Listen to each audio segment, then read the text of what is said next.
प्रति डिग्री महात्मा जोटा जीवन मुक्त अवस्था माने भगवान भक्त मान को कह श्लोक 29। हरे कृष्ण प्रभु जी। आज्ञा आज्ञा किए जन पचारुले कौन नाय प्रभु जी मु 29 श्लोक टा पढ़िया को पढ़ु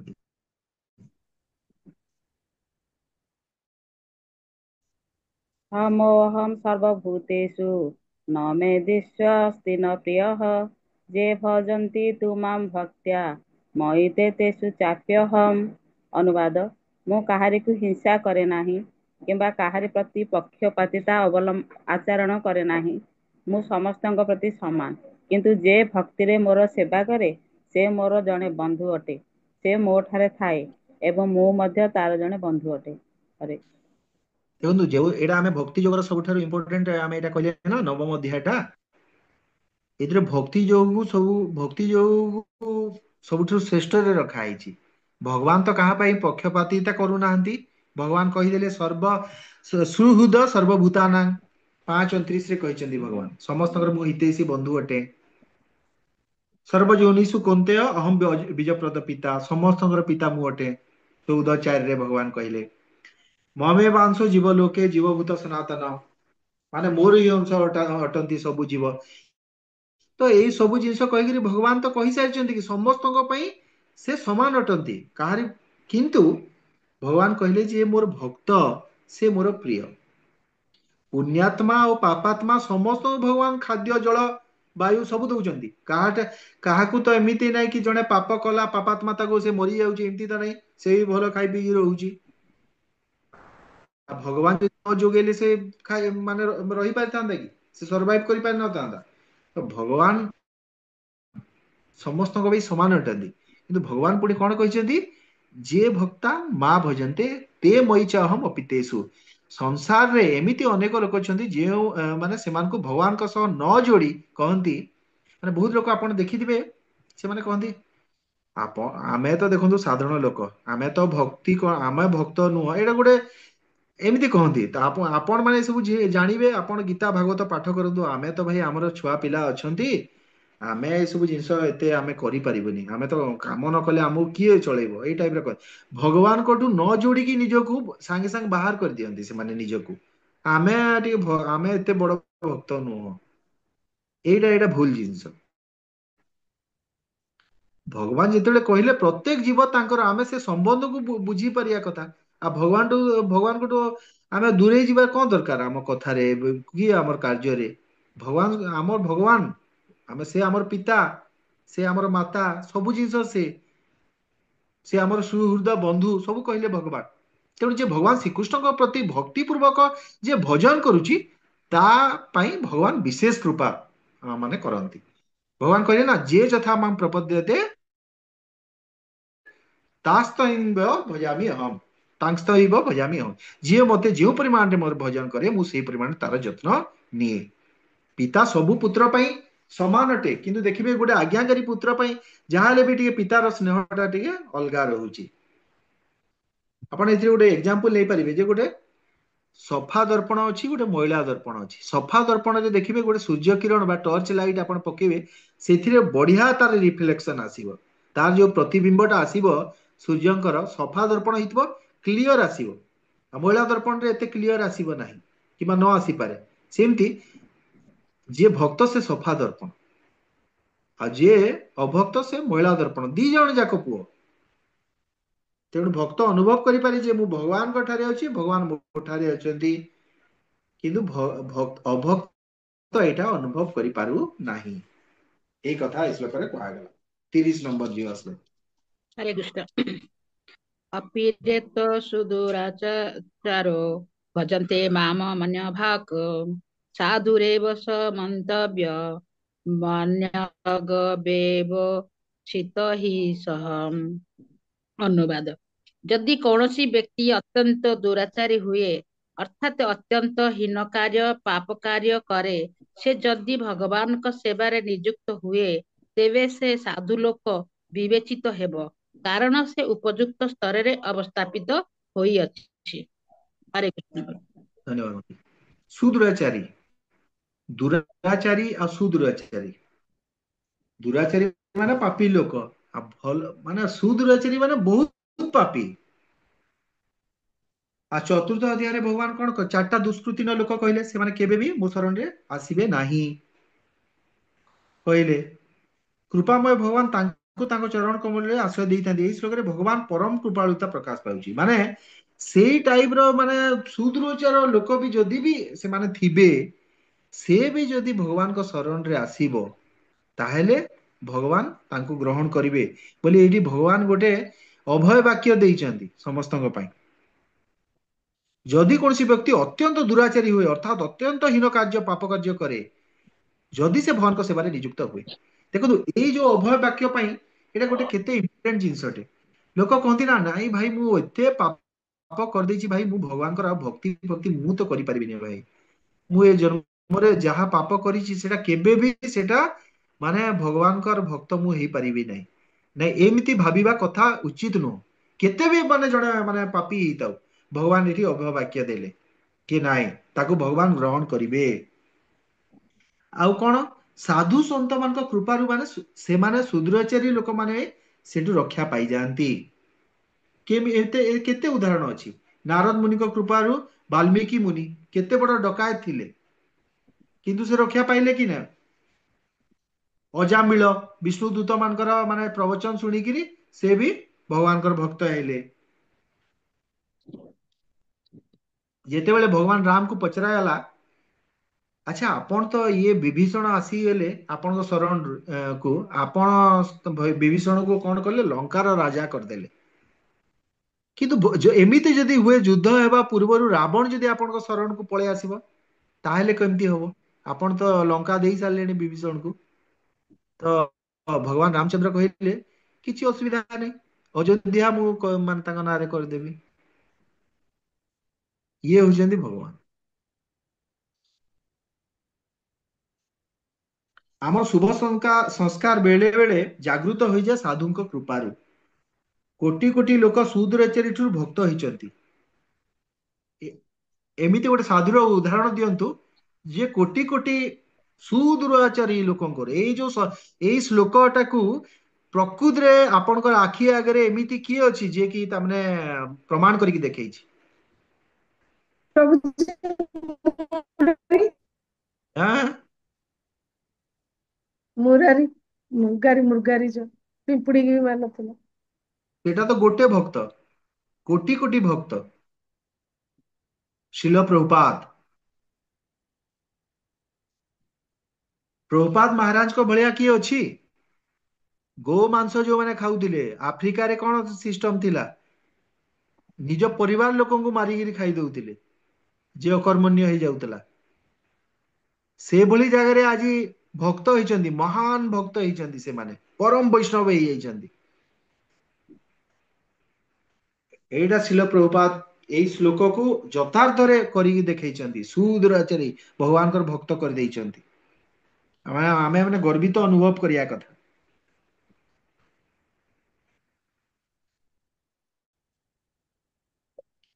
सह साधु एवं मंतव्य या भगवान का विशेष आज्ञा अटे जे यही दुराचारी व्यक्ति को साधु बोली मानतु। जदि आपण देखौचंती गोटे पूर्व तार पूर्व एथिरे माने भक्त एबे अछि ता आगुरु से गोटे कौन गोटे दुराचारी थिला। से दुराचारी अभ्यास जो तार थिला एबे भक्त ही सारला परे भी तार गोटे दुर्गुण रही जाइछि। सेटा देखिकि आपण ताकू किछि कहंतु नाही हे लोकड़ा किछि नाही मो ए गोटे ए कोन भक्त गोटे होउछि। से प्रोसीजर से अछि भगवान कौन आदेश देले एथिरे ताकू आपण साधु बोली मने करंतु मो आज्ञारू ताकू अपमान दियंतु नाही कहीं से मोर भक्ति करुची किछि दिन भितरे से परम साधु होई जिवो भगवान कर एटा आज्ञा। सेति आज जे कनिष्ठ भक्त अछि ताकू आमे अपमान करदवा काली की जदि से गोटे माने गोटे महान भक्त होई गला तो से आजिर अपमानटा से टाइम रे सेटा माने गोटे माने परम भागवत अपराध होई जिवो आ सेटा हमर भक्ति को नष्ट कर दबो। बुझि पारले सेति कौन कनिष्ठ भक्त को भी आमे माने तार अपमान आमे करिया कथा नुह जहाँ को आमे भाबुचु कनिष्ठ केही तो कनिष्ठ माने आमे निजे कहबानी किंतु जहाँ को भी जे भाबुचु से नुआ नुआ भक्ति रे आसीची तार भी आमे अपमान करिया कथा नुह कहीं आमे जानी भविष्य से कौन हम एई पारे से गोटे परम भागवत हो जिवो तार एबे जो अपराध करिछु सेटा से टाइम रे लागि जो बहुत बड़। श्लोक 31।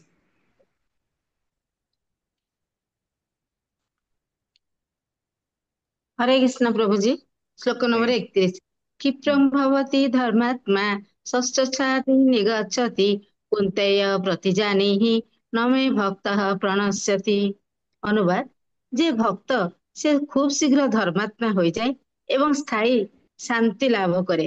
ହେ କୁନ୍ତି ପୁତ୍ର, ମୁଁ ଠିକ ରୂପେ ଏହା ଘୋଷଣା କରୁଛି ଯେ ମୋର ଭକ୍ତ କଦାପି ଧ୍ୱଂସ ହୁଏ ନାହିଁ। ହରେ କୃଷ୍ଣ ପ୍ରଭୁଜୀ। ଧନ୍ୟବାଦ। ଏବେ ଯୋଉ ପୂର୍ବ ଶ୍ଲୋକର ଆମେ ଏକ୍ସପ୍ଲାନେସନ ଦେଇକିରି ଆମେ ନେକ୍ସଟ ଶ୍ଲୋକ ପାଠ କରି ଦେଇଛି, ବୁଝିପାରିଲେ? ଆଜ୍ଞା। କ୍ଷିପ୍ର ଧର୍ମାତ୍ମା ଭବନ୍ତି, ଯିଏ ନିଶ୍ଚୟ କରିଛି ଯେ ମତେ ଅନ୍ୟନ୍ୟ ଭାବରେ ଭଗବାନଙ୍କର ଭକ୍ତି କରିବାର ଅଛି, ସେ କ୍ଷିପ୍ର ଧର୍ମାତ୍ମା ହେଇଯିବ ବହୁତ କମ ସମୟରେ। ଜୀବ ମାତ୍ର ଭଗବାନଙ୍କର ଅଂଶ ହେଇଥିବାରୁ ତତ୍ପତ ଶୁଦ୍ଧ ଅଟେ, କିନ୍ତୁ କୌଣସି କାରଣବଶତଃ ଏ ତିନି ଗୁଣରେ ପଡିକିରି ଭକ୍ତ ଭୁଲ ରାସ୍ତାକୁ ପଳେଇ ଯାଇଛି। କିନ୍ତୁ ଯେତେବେଳେ ସେ ସାଧୁଙ୍କ କୃପାରୁ ଭଗବାନଙ୍କର ଭଜନ କରିବା ଆରମ୍ଭ କରିଦେଇଛି, ମାନେ ସେ କଣ ହବ, ସେ ବହୁତ ଶୀଘ୍ର ଧର୍ମାତ୍ମା ହେଇଯିବ। ଏଇଟାକୁ ଆମକୁ ବିଶ୍ୱାସ କରିବାକୁ ହବ। ହୀନ କର୍ମରେ ଲିପ୍ତ ବ୍ୟକ୍ତି ଶୁଦ୍ଧ ଭକ୍ତ ଦୁଇଟା କାରଣରୁ ହେଇଥାଏ। ଏଇଟା ଶିଳ ପ୍ରଭୁପାଦ କହିଛନ୍ତି, ତାତ୍ପର୍ଯ୍ୟରେ ଲେଖା ହେଇଛି। ଗୋଟେ ଦୈବବଶତଃ ଆଉ ଗୋଟେ ଇଚ୍ଛାବଶତଃ। ଏଠି ଗୋଟେ ଶ୍ରୀମଦ୍ ଭାଗବତମର ଗୋଟେ ଶ୍ଲୋକ ଅଛି, କେଚିତ୍ କେବଳୟା ଭକ୍ତା ବାସୁଦେବ ପରାୟଣାଃ ଅଘଂ ଦୁର୍ବନ୍ତି କାତସ୍ନେନ ନରିହା ଆମିବ ଭାସ୍କର। ଯେପରି ସୂର୍ଯ୍ୟର ଆଲୋକ କୁହୁଡିକୁ ଦୂର କରି ଦେଇଥାଏ, ସେହିପରି ବାସୁଦେବ ପରାୟଣ ବ୍ୟକ୍ତିର ସମସ୍ତ ଅଘ ବା ପାପ ଧୋଇ ହୋଇଯାଏ। ଯେ ପର୍ଯ୍ୟନ୍ତ ଭଗବାନ ବାସୁଦେବଙ୍କ ଶରଣରେ ଜଣେ ନ ଆସିଛି, ତାହେଲେ ସେ କେବେ ବି ତାର ପ୍ରାୟଶ୍ଚିତ ହେଇପାରିବ ନାହିଁ। କାହିଁକି? କିଛି ସମୟ ପାଇଁ ତାର ପାପ ପ୍ରଭୃତି ନଷ୍ଟ ହେଇଗଲା, କିନ୍ତୁ ବୀଜଟା ନଷ୍ଟ ହେବ ନାହିଁ। ସେ ପାପର ବୀଜଟା ନଷ୍ଟ ହେବ କେବଳ ଭଗବାନ ଶ୍ରୀକୃଷ୍ଣଙ୍କର ଭକ୍ତିରେ। ଏଇଟା କୁହାହେଲା। ମାନେ ଦି ଜଣ ବ୍ୟକ୍ତି କିଏ ହେଲେ? କାମାତ୍ମା, ଯିଏ କାମପରାୟଣ, ଆଉ ଗୋଟେ ହଉଛି ଧର୍ମାତ୍ମା, ଯିଏ ଧର୍ମପରାୟଣ। ତାକୁ କୁହାହେଲା ବାସୁଦେବ ପରାୟଣ। ଆଉ ଭଗବାନ କହୁଛନ୍ତି କ୍ଷିପ୍ରଂ ଭବନ୍ତି ଧର୍ମାତ୍ମା, ସେ ବହୁତ ଜଲ୍ଦି, ବହୁତ ଶୀଘ୍ର ଧର୍ମାତ୍ମା ସେ ହେଇଯିବ। ତାପରେ କହିଲେ ଶାଶ୍ୱତ ଶାନ୍ତି ନିଗଚ୍ଛତି, ସେ ଶାଶ୍ୱତ ଶାନ୍ତିକୁ ପ୍ରାପ୍ତ ହୁଏ। ଭଗବାନ ଶ୍ରୀକୃଷ୍ଣଙ୍କର ଭକ୍ତି ଦ୍ଵାରା ହିଁ କେବଳ ଶାନ୍ତି ପ୍ରାପ୍ତ ହେଇପାରିବ। ଆପଣ ଚୈତନ୍ୟ ଗୋଟେ ଶ୍ଲୋକ ନେବେ, ଭୁକ୍ତି ମୁକ୍ତି ସିଦ୍ଧି କାମୀ ସକଳେ ଅଶାନ୍ତ କୃଷ୍ଣ ଭକ୍ତ ନିଷ୍କାମ ଅତଏବ ଶାନ୍ତ। କେବଳ କୃଷ୍ଣ ଭକ୍ତ ହିଁ ଶାନ୍ତ। ଭୁକ୍ତି ମାନେ ଯିଏ ଭୋଗ କରିବାର ଇଚ୍ଛା, ସେ ବି ଅଶାନ୍ତିରେ ରହିଲା। ମୁକ୍ତିକାମୀ, ସାଜୁଜ୍ୟ ସାରୂପ୍ୟ ସାଲୋକ୍ୟ ସାମୀପ୍ୟ ମୁକ୍ତିକାମୀ, ସେ ବି ଅଶାନ୍ତିରେ ରହିଲା। ସିଦ୍ଧିକାମୀ, ସକଳେ ଅଶାନ୍ତ। ଅଷ୍ଟାଙ୍ଗ ଯୋଗ ସିଦ୍ଧି ଯିଏ କଲା। ଆଚ୍ଛା, ଏଇ କଥା ଯୋଉ ବାରମ୍ବାର କରାହଉଛି, କୁହାଯାଉଛି, ଏଇଟା ଆମେ ମାନେ ଜାଣିପାରିବା କଥା ଯେ ସକାମ କର୍ମକୁ ଠିକ କୁହାହେଇ ନାହିଁ, ମୁକ୍ତି ବାଞ୍ଛାକୁ ଭଲ କୁହାହେଇ ନାହିଁ, ଅଷ୍ଟାଙ୍ଗ ଯୋଗ ସିଦ୍ଧିକୁ ଭଲ କୁହାହେଇ ନାହିଁ। ଭକ୍ତି ଯୋଗ ହିଁ ସବୁଠାରୁ ଇମ୍ପୋର୍ଟାଣ୍ଟ। ମେ ଭକ୍ତ ନ ପ୍ରଣଶ୍ୟତି, ମୋର ଭକ୍ତର ବିନାଶ ହୁଏ ନାହିଁ। हरे कृष्ण ଅନ୍ୟ प्रभु जी। ହଁ, प्रभु जी कहले भुक्ति मुक्ति सिद्धि आ कोन चारटा आ गोटे कोन कहले? ଭୁକ୍ତି ମୁକ୍ତି ସିଦ୍ଧି କାମୀ ସକଳେ ଅଶାନ୍ତ। अच्छा अच्छा। ଭୁକ୍ତି ସକାଳେ ମାନେ କି ଅଛନ୍ତି ତାପରେ ପ୍ରଭୁଜୀ? ଭୁକ୍ତି ମାନେ ଯୋଉ ସକାମ କର୍ମୀ ନାହିଁ କି, ଯୋଉମାନେ ସକାମ କର୍ମ ମାନେ ହଉଛି ବେଦ ବର୍ଣ୍ଣିତ ସକାମ କର୍ମ, ଯୋଉଥିରେ ଆପଣ ନିଜର ଲାଭ ପାଇଁ, ନିଜର ଇନ୍ଦ୍ରିୟ ତୃପ୍ତି ପାଇଁ, ମୁଁ ସ୍ୱର୍ଗକୁ ଯିବି, ଏଇ କର୍ମଟା, ଏଇ ଅନୁଷ୍ଠାନ, ଯଜ୍ଞ ଅନୁଷ୍ଠାନ କରିବି, ସ୍ୱର୍ଗ, ସକାମ କର୍ମୀ। ମାନେ ଯୋଉମାନେ ଭୋଗ କାମନା କରନ୍ତି, ଭୋଗ କାମନା ଯୋଉ କରୁଛନ୍ତି, ଯୋଉ ଧର୍ମ ଅର୍ଥ କାମ ମୋକ୍ଷ ଯୋଉ ଅଛି, ସେଥିରୁ ମାନେ ସଂସାରୀ କାମ, ଯୋଉ ଧର୍ମ ଅର୍ଥ କାମ ଯୋଉଟା ରହିଲା, ସେ କାମନା ପୁରାଣ ପାଇଁ ଯୋଉଟା ରହିଲା, ସେ ବି ତ ମାନେ ସେଟା ସକାମ କର୍ମୀ କଥା କୁହାହେଲା। ସକାମ କର୍ମୀ ବି ଠିକ ନୁହଁ, ମୁକ୍ତି କାମୀ ବି ଠିକ ନୁହଁ, ଯୋଉଟା ମୁଖ୍ୟ ଯୋଉଟା କୁହାହବ। ଏଗୁଡ଼ା ସିଦ୍ଧି କାମୀ, ମାନେ ବିଭିନ୍ନ ସିଦ୍ଧି ମିଳୁଛି ଅଷ୍ଟାଙ୍ଗ ଯୋଗୀ, ସେଇଟା ବି ଠିକ ନୁହଁ। ଏଇଟା ଆକ୍ଚୁଆଲି ଆମର ମେନ୍ ସିଦ୍ଧାନ୍ତ, ବୈଷ୍ଣବ ମାନଙ୍କର ମେନ୍ ସିଦ୍ଧାନ୍ତ।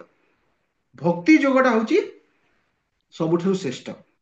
ସେକେଣ୍ଡ ଲାଇନ ଟା କଣ? କାହିଁକି? ଭୁକ୍ତି ମୁକ୍ତି ସିଦ୍ଧି କାମୀ ସକଳେ ଅଶାନ୍ତ। ସେକେଣ୍ଡ ଲାଇନ ଟା କୃଷ୍ଣ ଭକ୍ତ ନିଷ୍କାମ ଅତଏବ ଶାନ୍ତ। ଏଇଟା ଆପଣ ପାଇବେ ମଧ୍ୟଲୀଳା 19:149, 19.149 ରେ ଚେକ୍ କରିବେ ପ୍ରଭୁ। କୃଷ୍ଣ ଭକ୍ତ ସେକେଣ୍ଡ ଲାଇନ ଟା ନିଷ୍କାମ କୃଷ୍ଣ। କୃଷ୍ଣ ଭକ୍ତ ନିଷ୍କାମ ଅତଏବ ଶାନ୍ତ। ଆଜ୍ଞା ଏଇଟା ସେ ଏଇଟା କେତେ ମଧ୍ୟରେ କେତେ ନମ୍ବର? ଏଇଟା ଏଇଟା କେତେ ମଧ୍ୟ ନମ୍ବର ଏଇଟା? লীଳା 19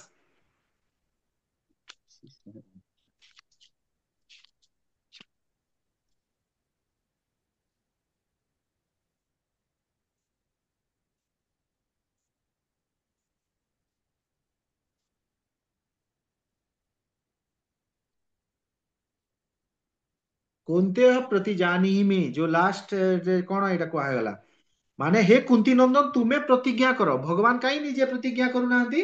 ଅନେକ ସମୟରେ ଭଗବାନ ଭକ୍ତ ପାଇଁ ନିଜର ପ୍ରତିଜ୍ଞା ଭାଙ୍ଗି ଦେଇଛନ୍ତି। ଭୀଷ୍ମଙ୍କ ପାଇଁ ନିଜର ପ୍ରତିଜ୍ଞା ଭାଙ୍ଗି ଦେଇଥିଲେ, ଶସ୍ତ୍ର ଉଠେଇବେନି ବୋଲି କହିଥିଲେ, କିନ୍ତୁ ଭୀଷ୍ମଙ୍କର ଖୁସି ପାଇଁ ଶସ୍ତ୍ର ଉଠେଇଲେ। କାହିଁ ଭୀଷ୍ମ ପ୍ରତିଜ୍ଞା କରିଦେଇଥିଲେ ଆପଣ ହାତରୁ ମୁଁ ଶସ୍ତ୍ର ଉଠେଇବି ପ୍ରଭୁ। ତ ଭକ୍ତର କଥାକୁ ସେ ତ ଭାଙ୍ଗି ପାରିବେନି। ତ ଏଇ କଥାରେ କଣ କହିଛନ୍ତି ମାନେ ମୋର ଭକ୍ତ ଆ କେବେ ବିନାଶ ହେବ ନାହିଁ, ମୋର ଭକ୍ତର କେବେ ବିନାଶ ହେବନି। ହେ କନ୍ତେୟ ତୁମେ ପ୍ରତିଜ୍ଞା କର। କାହିଁକି ମୁଁ ଯଦି ପ୍ରତିଜ୍ଞା କଲି ସେଇଟା ହୁଏତ ମୁଁ ଭାଙ୍ଗି ଦେଇପାରେ, କିନ୍ତୁ ତୁମେ ପ୍ରତିଜ୍ଞା କର। କାହିଁ ଭକ୍ତ ଥରେ ପ୍ରତିଜ୍ଞା ଯଦି କରିଦେଲା ଭଗବାନ ଆଉ ସେ ପ୍ରତିଜ୍ଞାକୁ ଭାଙ୍ଗିବେ ନାହିଁ। ତ ସେଥିପାଇଁ କୁହାହେଲା ଭଗବାନ କୃଷ୍ଣଙ୍କର ଭକ୍ତର କେବେ ଇହ ଲୋକରେ ବା ପରଲୋକରେ କେବେ ବି ବିନାଶ ହେବ ନାହିଁ। ଶ୍ଲୋକର ଏଇଟା ହଉଛି ତାତ୍ପର୍ଯ୍ୟ। ଶ୍ଲୋକ 32।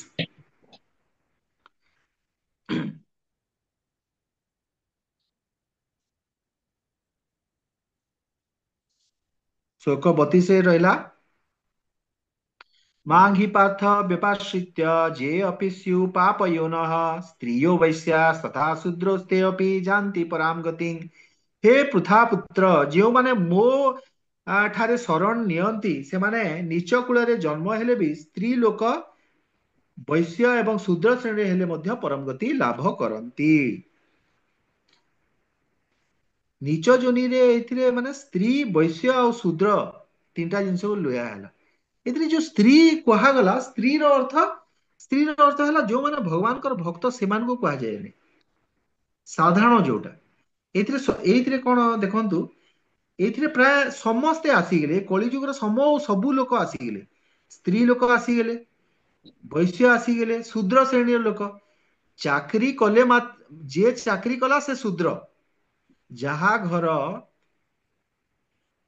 ପୂଜା ପାଠର ଦାନ ଧର୍ମରେ ଚଳୁଛି ସେ ହଉଛି ବ୍ରାହ୍ମଣ। ଯାହା ପରିବାରଟା ଚଳୁଛି, ଯାହା ଘର ଟ୍ୟାକ୍ସ କୁ କଣ କହନ୍ତି ଆମ ଓଡିଆରେ? କର। ଆୟ କର, ଆୟ କର।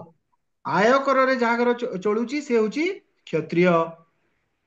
ଆଉ ଯିଏ ବାଣିଜ୍ୟ କରିକି ଯାହାର ଘର ମାନେ ମାନେ ଏଇଟା ହଉଛି ସେଇଟା ହଉଛି ବୈଶ୍ୟ। ଆଉ ଶୂଦ୍ର କଣ? ଯିଏ ଚାକିରି କଲା, ଯିଏ କେହି ବି ଚାକିରି କରୁଛି, ଗଭର୍ଣମେଣ୍ଟ ହଉ ପ୍ରାଇଭେଟ ହଉ, ଆପଣ ଜାଣିବି ଯେ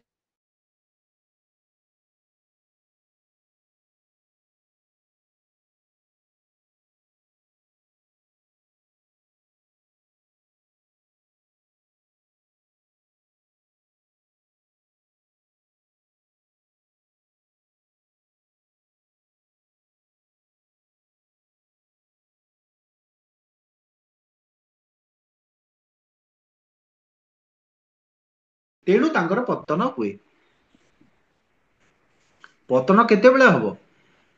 ଯେତେବେଳେ ଆପଣ ଭଗବାନଙ୍କର ପୋଜିସନ, ଭଗବାନ ଶ୍ରୀକୃଷ୍ଣଙ୍କର ପୋଜିସନ କଣ ଆଉ ଦେବତା ମାନଙ୍କର କଣ ସେଇଟା ଗୋଟେ ମଣିଷ ନ ବୁଝି ପାରିଲା, ତେ ତୁ ମାମ୍ ତତ୍ୱେନ ନ ଅଭିଜାନତି, ତତ୍ପର ସହିତ ଆପଣ ଭଗବାନଙ୍କୁ ନ ଜାଣି ପାରିଲେ ଅତଃ ଚବ୍ୟନ୍ତି, ତେଣୁ ତାଙ୍କର ପତନ ହୁଏ। ବେଦରେ ବର୍ଣ୍ଣିତ ସବୁ ଶୁଭ କର୍ମ, ଅନ୍ୟାନ୍ୟ କର୍ତ୍ତବ୍ୟ କର୍ମ ସବୁ ଭଗବାନଙ୍କୁ ଅର୍ପଣ କରିବା ଯିବା ଉଦ୍ଦେଶ୍ୟରେ କରାଯାଇଛି। ଏସବୁ ଭଗବାନଙ୍କ ଦ୍ଵାରା ସୃଷ୍ଟ ଆଉ ଭଗବାନଙ୍କ ପାଇଁ ଉଦ୍ଦିଷ୍ଟ ଅଟେ।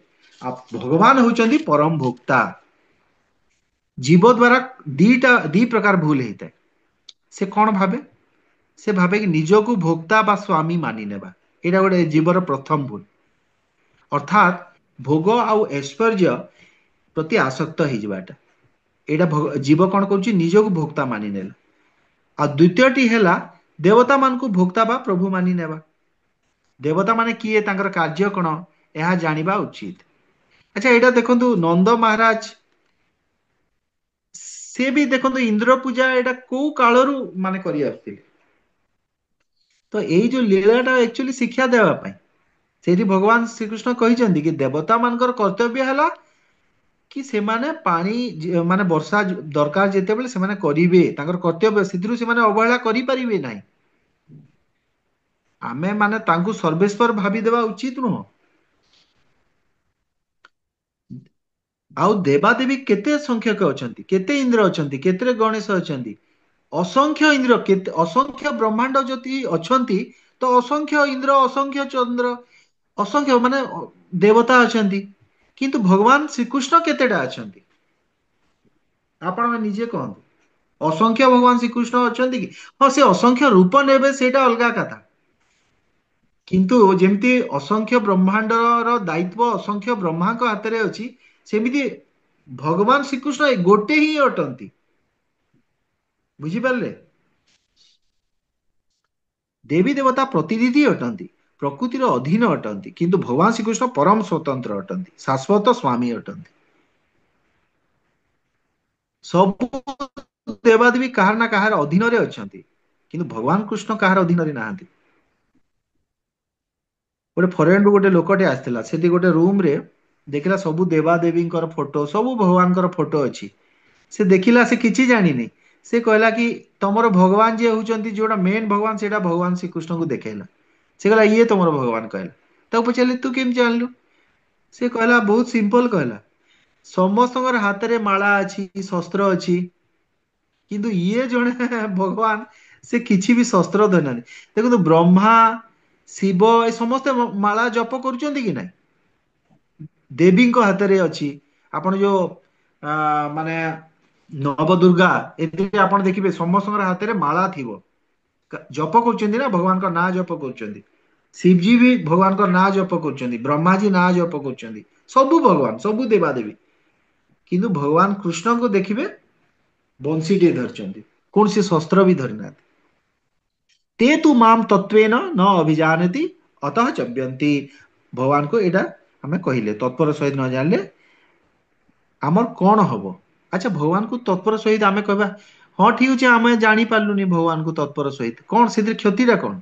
ନା କ୍ଷତିଟା ଏଇଠି କଣ ଲେଖା ହେଇଛି ଦେଖନ୍ତୁ, ଭଗବତ ଗୀତା 16:20ରେ ଅଛି। ଆସୁରୀ ଜନ୍ମାପନ୍ନା ମୂଢା ଜନ୍ମନି ଜନ୍ମନି ମାମ ପ୍ରପେବ୍ୟ କୌନ୍ତେୟ ତतो ଜାନ୍ତ ଅଧମାଗତି।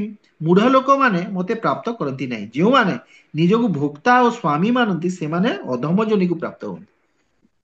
ହଁ, ଯଦି ଜଣେ କହିଲା ହଁ ଠିକ ଅଛି, ମାନେ ମୁଁ ଜାଣିବାର ଚାହୁଁନି ଭାଇ, ମୁଁ ବହୁତ ବିଜି ଅଛି, ମତେ ଭଲ ଲାଗୁଛି ପୃଥ୍ୱୀ ପୃଷ୍ଠ, ଭଗବାନ କୃଷ୍ଣ କିଏ ହେଇଥିବେ, ମତେ କିଛି ଜାଣିବା ଦରକାର ନାଇଁ। ଯଦି ନ ଜାଣିଲା ଅଧମ ଯୋନିକୁ ପ୍ରାପ୍ତ ହବ, ନରକକୁ ଯିବ।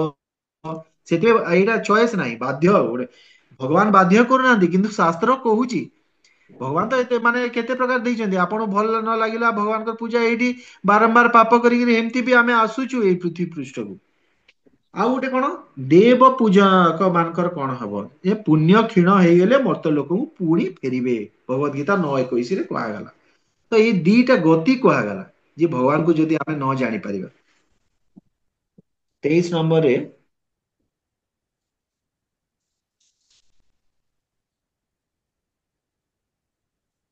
23 ନମ୍ବରରେ ଏତିକି ଜିନିଷ ଅଛି। ଏବେ ଆମେ ଏବେ ଆମେ 24 ପଢିବା। 24 ପଢିଲେ 25 ପଢିବା। पच्चीस ପଢିଲେ हरे कृष्ण। जानती, हरे कृष्ण। जानती देव व्रता देवान् पितॄन् जानती पितृव्रता भूतानि जानती भूतेज्या जानती मज्जनेऽपि माम्। ଅନୁବାଦ, ଯେଉଁମାନେ ଦେବତା ପୂଜା କରନ୍ତି ସେମାନେ ଦେବଗଣଙ୍କ ମଧ୍ୟରେ ଜନ୍ମ ଲାଭ କରିବେ। ଯେଉଁମାନେ ଭୂତ ପ୍ରେତ ପୂଜା କରନ୍ତି ସେମାନେ ସେହି ସମାଜରେ ଜନ୍ମ ଲାଭ କରିବେ। ଯେଉଁମାନେ ପିତୃପୁରୁଷଙ୍କୁ ପୂଜା କରନ୍ତି ସେମାନେ ପିତୃପୁରୁଷଙ୍କ ନିକଟକୁ ଯିବେ ଏବଂ ଯେଉଁମାନେ ମୋତେ ପୂଜା କରନ୍ତି ସେମାନେ ମୋ ସହିତ ବାସ କରିବେ। ହରେ କୃଷ୍ଣ। ଧନ୍ୟବାଦ ବନ୍ଧୁ। ଜାନ୍ତି ଦେବବ୍ରତା ଦେବାନ। ଆଚ୍ଛା ମହାଭାରତରେ ଯୋଉ କର୍ଣ୍ଣ ଯିଏ ଥିଲେ, ଯେତେବେଳେ ଶ୍ରୀକୃଷ୍ଣ ଅର୍ଜୁନଙ୍କର ଯୋଉ ତୀରରେ ସେ ନିହତ ହେଲେ, ତାଙ୍କର ମାନେ ମୁଣ୍ଡ କଟିଗଲା, ସେତେବେଳେ ସମସ୍ତେ ଦେଖିଲେ ଯେ ଗୋଟେ ଜ୍ୟୋତିଟେ ବାହାରିଲା ତାଙ୍କର ଦେହରୁ। ଆଉ ସେ ଜ୍ୟୋତିଟା କୋଉଠି ମିଳିଗଲା? ସୂର୍ଯ୍ୟମଣ୍ଡଳରେ ବିଲୀନ ହେଇଗଲା। ସୂର୍ଯ୍ୟଙ୍କର ପୁତ୍ର ଥିଲେ, ସୂର୍ଯ୍ୟଙ୍କର ଉପାସକ ବି ଥିଲେ କର୍ଣ୍ଣ। ତ ଦେବତା ମାନଙ୍କର ଯୋଉ ପୂଜକ ମାନେ ଯଦି ସେମାନେ ସଠିକ ହିସାବରେ ପୂଜା କରିଥିବେ, ତାହେଲେ ସେମାନେ ସେଇ ଦେବତାର ଲୋକକୁ ଯିବେ। ବିଭିନ୍ନ ଦେବତାଙ୍କର ଲୋକ ଅଛି। ହଳଧର ସ୍ୱାମୀ ମହାରାଜଙ୍କର ଏଇଥିରେ ମୁଁ ଶୁଣୁଥିଲି, ଯେମିତି ବିଷ୍ଣୁ ଦୂତ ମାନେ ଅଛନ୍ତି, ସେହିପରି ଦେବଦୂତ ମାନେ ବି ଅଛନ୍ତି। ବିଭିନ୍ନ ଦେବତା ମାନଙ୍କର ଦୂତ ମାନେ ଅଛନ୍ତି। ସବୁଠୁ ସର୍ବଶ୍ରେଷ୍ଠ ହେଲେ ବିଷ୍ଣୁ ଦୂତ। ମାନେ ଦେବତା ମାନଙ୍କର ପୂଜା କରିବା ଦ୍ୱାରା ବି ଦେବତା ମାନଙ୍କ ତାଙ୍କର ଭକ୍ତ ମାନଙ୍କର କିଛି ମାତ୍ରାରେ ସେମାନେ ରକ୍ଷା କରୁଛନ୍ତି।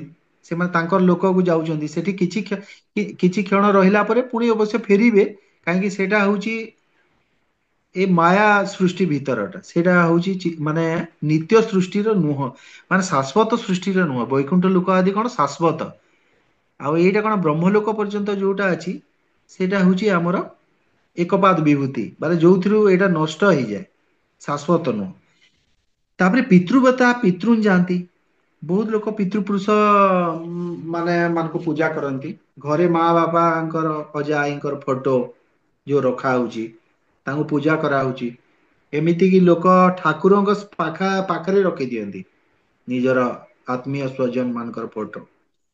ଏମାନେ ହଉଛନ୍ତି ପିତୃ ପୂଜକ। ସେଇଟା ଯୋଉଟା କି ବିଧି ନୁହଁ, ଭଗବାନଙ୍କ ସାଙ୍ଗରେ ଫଟୋ ରହିବା କଥା ନୁହଁ। ଆଉ ଯଦି ବି ପିତୃପୁରୁଷ ମାନଙ୍କର ତ ଫଟୋ ରଖିବା କଥା ନୁହଁ। ଇସ୍କନର ମୁଁ ଶୁଣୁଥିଲି ବିଭିନ୍ନ ପ୍ରଭୁ ମାନଙ୍କର, ସେମାନେ କହୁଛନ୍ତି କି ମାନେ ରଖିବା କଥା ନୁହଁ। ଯଦି ବି ଜଣେ ରଖିଲା, ଦକ୍ଷିଣ ଦିଗରେ ରଖିବେ, ନ ରଖିଲେ ଭଲ। ଭୂତାନି ଯାଆନ୍ତି ଭୂତେଜ୍ୟା। ତ ଯୋଉମାନେ ପିତୃପୁରୁଷରେ ଏଇଟା କରିବେ, ସେମାନେ ପିତୃଲୋକ ଯିବେ। ତାପରେ ଆସିଲା ଭୂତାନି ଯାଆନ୍ତି ଭୂତେଜ୍ୟା। ଗାଁ ମାନଙ୍କରେ ଗଛରେ ଯୋଉ ଗଛରେ ଯେତେବେଳେ ଭୂତ ଥିବ ଦେଖିବେ, ବହୁତ ଲୋକ ସେ ଗଛରେ କଣ କଣ ଖାଦ୍ୟ ଦେଇକି ଆସିଥିବେ। ଭୂତ ପ୍ରେତ, ତାନ୍ତ୍ରିକ ମାନେ ଭୂତ ପ୍ରେତର ସାଧନା କରୁଛନ୍ତି। କାହାକୁ ଗୋଟେ କଣ ମାରିବାର ଥିବ, ସେ ତାନ୍ତ୍ରିକ ପାଖକୁ ଯିବ, ପଇସା ଦେଇଦବ, ସେ ଗୋଟେ ଭୂତ ଲଗେଇଦବ। ଏଇଟା ବହୁତ ହଉଛି। ଏଇଟା ଗୋଟେ କମନ ଜିନିଷ, ପ୍ରାୟ ବଡ ବଡ ସହର ମାନଙ୍କରେ ବି ହଉଛି। ଦେଖନ୍ତୁ ରଷିଆରେ ଗୋଟେ ଭକ୍ତ, ଯିଏକି ତାମାନେ ଶିଳ ପ୍ରଭୁପାଦଙ୍କର ମାନେ ଆଶ୍ରିତ ଭକ୍ତ, ମାନେ ସେ ହଉଛନ୍ତି ମାତାଜୀ ଜଣେ। ତାଙ୍କୁ ପୋଲିସ ଧରିକି ନେଇଗଲା। ଆଉ ତାଙ୍କୁ କଣ କଲା, ତାଙ୍କର ସେଇଠି ଯୋଉ ଥାଆନ୍ତି ତାନ୍ତ୍ରିକ ଥାଆନ୍ତି, ଗୋଟେ ବଡ ତାନ୍ତ୍ରିକକୁ ଡାକିଲେ। ତ ସେମାନେ କଣ ତାଙ୍କର ଏଇଟା, ସେ ପୋଲିସ ମାନେ ତାକୁ କଣ କାମ ଦେଲେ କି ଆ ଦେହରେ ଗୋଟେ ଦୁରାତ୍ମା, ମାନେ ଯୋଉ ମାନେ ପାପାତ୍ମା ଯୋଉ ମାନେ ମରି ଯାଇଥାନ୍ତି, ସେଇ ଟାଇପର ଗୋଟେ ଆତ୍ମାକୁ ତା ଦେହରେ ପ୍ରବେଶ କରି ତାକୁ ମାରିଦେବା ପାଇଁ ଚାହୁଁଥିଲେ। ତ ଇଏ ଶିଳ ପ୍ରଭୁପାଦଙ୍କୁ ମାନେ ସ୍ମରଣ କରିକିରି ହରେ କୃଷ୍ଣ ମହାମନ୍ତ୍ର ଜପ କଲା। ତାପରେ ଶିଳ ପ୍ରଭୁପାଦଙ୍କର ମାନେ ମାତାଜୀ ସେ କଲେ, ଶିଳ ପ୍ରଭୁପାଦଙ୍କର ପ୍ରଣାମ ମନ୍ତ୍ର ସ୍ମରଣ କଲେ, ଶିଳ ପ୍ରଭୁପାଦ ଆସିକି ରକ୍ଷା କଲେ। ତାପରେ ସେ କହିଲା, ଯେ ତାନ୍ତ୍ରିକ ଯିଏ ଥିଲା, ସେ କହିଲା କି ବହୁତ ବଡ ଜଣେ ଶକ୍ତିଟେ ଆସିକିରି ଛିଡା ହଉଛନ୍ତି, ଆକୁ କିଛି କରିହବନି, ଛାଡିକି ପଳେଇଲେ। ତ ଏଇ ଜିନିଷ ଗୁଡା ମାନେ ମିଛ ନୁହଁ। ଏଇଟା ବହୁତ ମାନେ ଜିନିଷ ଫରେନ କଣ୍ଟ୍ରିରେ ବି ଏସବୁ ଚାଲୁଛି। ତ ଏଇ ଟାଇପର ତାନ୍ତ୍ରିକ ମାନଙ୍କର ବହୁତ ଅଧୋଗତି ହୁଏ, ବା ଯୋଉମାନେ ସେ ତାନ୍ତ୍ରିକ ମାନଙ୍କର ପଛରେ ପଡନ୍ତି, ସେମାନଙ୍କର ବହୁତ ଖରାପ ଗତି ହୁଏ। ସେମାନେ ଯିବେ ଭୂତ ମାନଙ୍କର ଲୋକକୁ ଯିବେ, ଭୂତ ମାନଙ୍କ ଗହଣରେ ରହିବେ। ଆଚ୍ଛା, ଆଉ ଗୋଟେ କଥା କହିବି, ଏଇ ଯୋଉ ଯୋଉମାନେ ବମ୍ବେ ଯୋଉମାନେ ବୁଲିବା ପାଇଁ ଯାଉଛନ୍ତି, ସେମାନେ ସେ ହାଜି ଅଲି ଦରଗାହକୁ ଯାଉଛନ୍ତି କି ନାଇଁ? ଯାଉଛନ୍ତି। କହନ୍ତୁ, ଟୁରିଷ୍ଟ ପ୍ଲେସ କରିଦେଇଛନ୍ତି। କିନ୍ତୁ ସେଇଟା ଗୋଟେ ମଜାର, ମାନେ ସେଇଠି ମୃତ ବ୍ୟକ୍ତି ଗୋଟେକୁ ପୋତା ହେଇଛି ସେ ଜାଗାକୁ। ଯିଏ ଶାସ୍ତ୍ର ଜାଣିଛି ସେଥିରେ ପାଦ ରଖିବା କଥା ନୁହଁ। ଲୋକ ସେଠି ପଳଉଛନ୍ତି, ବମ୍ବେ ଗଲି ହାଜି ଅଲି ଟିକେ ଆମେ ବୁଲିକି ଆସିଲୁ। ସେ ବସ ରେ ଯୋଉ ନିଅନ୍ତି ସବୁଆଡେ ବୁଲିବା ପାଇଁ, ହାଜି ଅଲି ପଶିଗଲେ। ଆଉ କୋଉ ମଜାର, କୋଉ ବାବାର ମଜାରକୁ ପଳେଇଲେ। ସେମାନେ କଣ କରିବେ, ସେ ଖାଲି ପଳେଇଲେ ଏମିତି ନାହିଁ। ସେମାନଙ୍କର କଣ, ସେଇ କର୍ମ ପାଇଁ ତାଙ୍କୁ ଭୂତ ମାନଙ୍କ ଗ୍ରହଣରେ ପୁଣି ଜନ୍ମ ଗ୍ରହଣ କରିବାକୁ ପଡିବ। ଭଗବତ ଗୀତାର ବାକ୍ୟ, ଏଇଟା ଭୁଲ ହବ ନାହିଁ। ଭୁଲରେ ବି ଆମେ ଯିବା କଥା ନୁହଁ। ଏଇ ଟାଇପର କୌଣସି ତାନ୍ତ୍ରିକ, କୌଣସି ଏଇଟା ଭଗବାନ କହୁଛନ୍ତି, ମୋର ପୂଜା କଲେ ମୋ ପାଖକୁ ଆସନ୍ତି, ଆଉ ପୁନରାବର୍ତ୍ତନ କରନ୍ତି ନାହିଁ। ଗୋଟେ ସନ୍ଥ ତୁକାରାମ ବୋଲିକରି ଗୋଟେ ଭକ୍ତ ଥିଲେ ମହାରାଷ୍ଟ୍ରରେ, ଆପଣ ସମସ୍ତେ ଜାଣିଛନ୍ତି।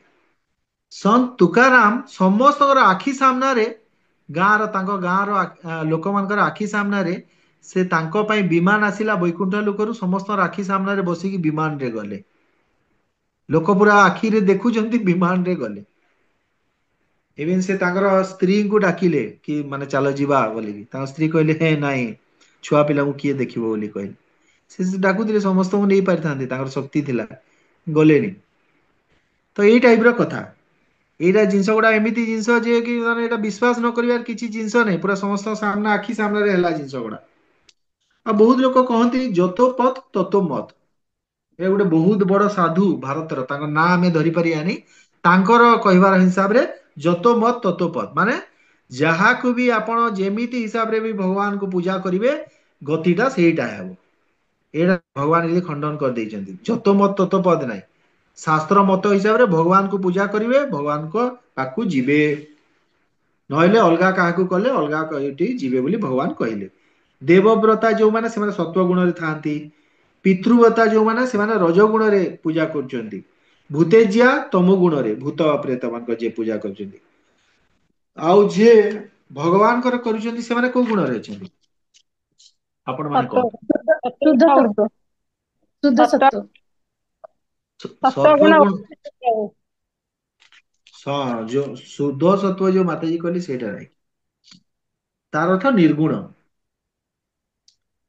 ସତ୍ୱ ଗୁଣଟା ଆମକୁ କଣ ପାଇଁ ଦରକାର? କାହିଁକି ଦେଖନ୍ତୁ, ଆମ ରଜ ତମ ସତ୍ୱ, ଏଇ ତିନିଟା ଗୁଣ ଆମ ଭିତରେ ଅଛି। କିନ୍ତୁ ଭଜନ ଟା ଆରମ୍ଭ ହବ ସତ୍ୱ ଗୁଣରୁ। ପ୍ରକୃତିରେ ତ ପ୍ରତ୍ୟେକ ଟାଇପ ର ଭକ୍ତି, ବିଭିନ୍ନ ପ୍ରକାର 81 ଟାଇପ ର ଭକ୍ତି କଥା ବର୍ଣ୍ଣନା କରାଯାଇଛି। ରାଜସିକ, ତାମସିକ ଏଇ ସବୁ ଅଛି। କିନ୍ତୁ ସାତ୍ବିକ ଯାହାର ମାନେ ଗୁଣ ଡେଭଲପ ହେଲା, ତାମସିକରୁ ରାଜସିକକୁ ଯିବେ, ରାଜସିକରୁ ସାତ୍ବିକକୁ ଯିବେ, ତାପରେ ସାତ୍ବିକରୁ ତାପରେ ନିର୍ଗୁଣ ବା ଶୁଦ୍ଧ ସାତ୍ବିକକୁ ଯିବେ, ଯୋଉଟା କି ଭଗବତ ପ୍ରାପ୍ତି ପାଇଁ ଦରକାର। ଶ୍ଲୋକ 26 ପାଠ କର। हरे कृष्ण प्रभु जी। ଆଜ୍ଞା। पत्र पुष्पं फलं त्रोयं जो मे भक्त्या प्रयच्छति तदहं भक्त तदहं भक्त प्रयुतं अस्मामि प्रयात्मनः। अनुवाद पढ़ो। ଅନୁବାଦ ପଢନ୍ତୁ ମାତାଜୀ। ହରେ କୃଷ୍ଣ। ଯଦି କୌଣସି ବ୍ୟକ୍ତି ପ୍ରେମ, ସ୍ନେହ, ଶ୍ରଦ୍ଧା ଓ ଭକ୍ତିରେ ମତେ ପତ୍ରଟିଏ, ଫୁଲଟିଏ ଓ ଫଳଟିଏ କିମ୍ବା ପାଣି ମୁନ୍ଦାଏ ଅର୍ପଣ କରେ, ତାହେଲେ ମୁଁ ତାହା ଗ୍ରହଣ କରେ। ଏଇଠି ଦେଖନ୍ତୁ, ଭଗବାନ କଣ କହିଲେ? ପତ୍ରଂ ପୁଷ୍ପଂ ଫଳଂ ତୋୟମ୍। ସାଂସ୍କ୍ରିଟ ଗ୍ରାମାରରେ ଯଦି ଆପଣ ଦେଖିବେ, ସଂସ୍କୃତ ମାନେ ଯୋଉ ସଂସ୍କୃତରେ ଯଦି ଏଇଟା ଲେଖା ହେଇଥାନ୍ତା ପତ୍ରାଣୀ ପୁଷ୍ପାଣୀ ଫଳାନି ଯଦି ଲେଖା ହେଇଥାନ୍ତା, ମାନେ ମତେ ମତେ ଫଳ ଗୁଡିକ, ପୁଷ୍ପ ଗୁଡିକ, ପତ୍ର ଗୁଡିକ, ମାନେ ଏକରୁ ଅଧିକ ଯଦି ହେଇଥିବ, ପତ୍ରାଣୀ ଫୁଲାଣୀ ପୁଷ୍ପାଣୀ ଏମିତି ହେଇଥାନ୍ତା। କିନ୍ତୁ ଭଗବାନ ଦୟାବାନ, ଭଗବାନ କେତେ ଦୟାଳୁ ଅଟନ୍ତି। ସେ କଣ କହିଲେ? ପତ୍ରଂ ପୁଷ୍ପଂ ଫଳଂ, ଗୋଟିଏ ଫଳ, ବୁନ୍ଦିଏ ପାଣି, ମାନେ ମୁନ୍ଦିଏ ପାଣି, ଗୋଟିଏ ଫଳ ଆଉ ଗୋଟିଏ ପତ୍ର, ଏତିକି ବି ଯଦି ଜଣେ ଦେଲା, ଗୋଟେ ପୁଷ୍ପ ବି ଯଦି ଦେଲା, ଭଗବାନ ସେଥିରେ ପ୍ରସନ୍ନ ହେଇଯାଉଛନ୍ତି। ଭଗବାନଙ୍କର ପୂଜା ବିଧିଟା ସରଳ ନା ଅଲଗା କୋଉ ଦେବାଦେବୀଙ୍କର ପୂଜା ବିଧି ସରଳ? ଆପଣ ଏଇଥିରୁ ଆପଣ ଚିନ୍ତା କରନ୍ତୁ। କିନ୍ତୁ ଏଥିରେ କଣ ହେଇଥିବ? ଭକ୍ତିର ସହିତ ଅର୍ପଣ କରିବା କଥା। ବସ୍ତୁ ପ୍ରାଧାନ୍ୟ ନୁହଁ, ଭଗବାନଙ୍କର ଭାବ ପ୍ରାଧାନ୍ୟ। ଭାବର ଠାକୁର କୁହାଯାଏ ନା, ଭାବର ପ୍ରାଧାନ୍ୟତା ଅଛି। ବସ୍ତୁ କେତେ ଦିଆହେଲା ସେଇଟା ଇମ୍ପୋର୍ଟାଣ୍ଟ। ଦେଖନ୍ତୁ, ମୁନି ଦୁର୍ବାସା ଠାରୁ ପାଣ୍ଡବମାନଙ୍କର ରକ୍ଷା କରିଛନ୍ତି ଭଗବାନ। କେମିତି ରକ୍ଷା କଲେ? ମାନେ ଗୋଟେ ଶାଗ କଣ ଗୋଟେ ଥିଲା, ମାନେ ଛୋଟ କଣିକା ଶାଗର, ସେଇଟା ଥିଲା। ସେଇ ଶାଗକୁ ଭଗବାନ ପାଇକି ସବୁ ଦୁର୍ବାସା ମୁନି ଆଉ ତାଙ୍କର 10,000 ଶିଷ୍ୟଙ୍କ ପେଟ ଭରିଗଲା। ଏଇଟା ପତ୍ରର ଉଦାହରଣ। ଏବେ ପୁଷ୍ପର ଉଦାହରଣ ଆପଣ ମାନେ ଦିଅନ୍ତୁ। ଗଜେନ୍ଦ୍ର ପ୍ରଭୁଜୀ। ସ୍ୱତନ୍ତ୍ର ଦେଇଛନ୍ତି, ପୁଷ୍ପ ଦେଇକି, ପଦ୍ମ ଫୁଲ ଦେଇକି ଉଦ୍ଧାର ପାଇଛନ୍ତି। ଆଜ୍ଞା। ଆଉ ଆଉ ଏଇଟା ଫଳର ଶବରୀ ମାତା। ଶବରୀ ମା। ସବରୀ ତ ଫେମସ ଜଣ, ଆଉ ଜଣଙ୍କର ନାଁ ଧରନ୍ତୁ।